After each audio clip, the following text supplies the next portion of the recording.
In our workshops, we talk about three types of goals. The first is a goal to do something. It's effort-based, and it's solely under your control. You just have to do it. I often use the example of my own goal to walk 3 miles 5 days a week as an example here. The second type of goal is one to achieve something.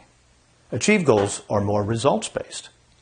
They represent the outcome of one or more actions, and they often involve shared control. For instance, I could have a do goal to make more sales calls, but actually making the sale requires collaboration with the client to say yes.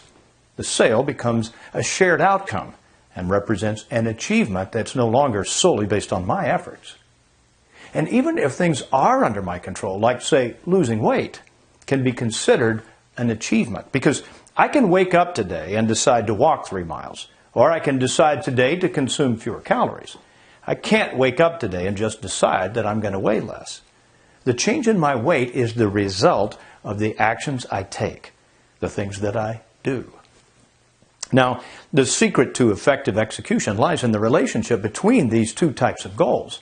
I want to align my actions, my do goals, to produce the desired outcomes of my achieve goals.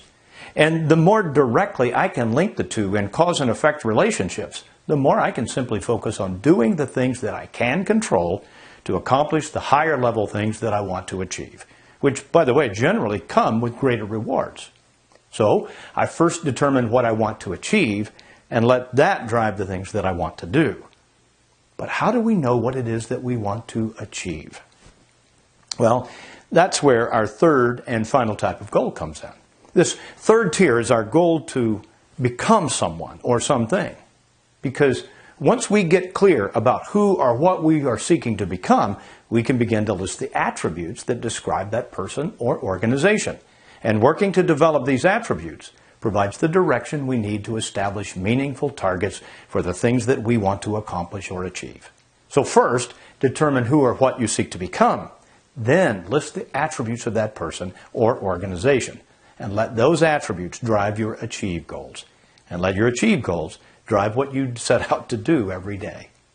Now, the challenge as middle leaders or in business in general is that someone else tends to set our achieve goals. We inherit an agenda of things that we need to accomplish.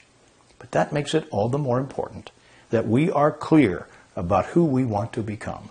Because then and only then can we determine if those goals that we'll be spending most of our waking hours to accomplish are going to take us where we really want to go.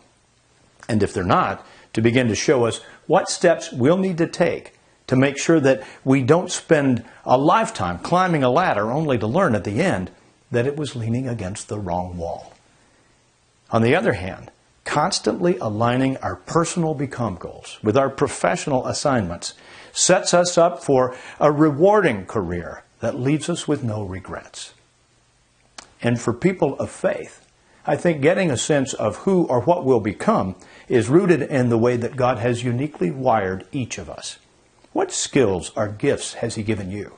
What passions lie within you? Who or what has He called you to become?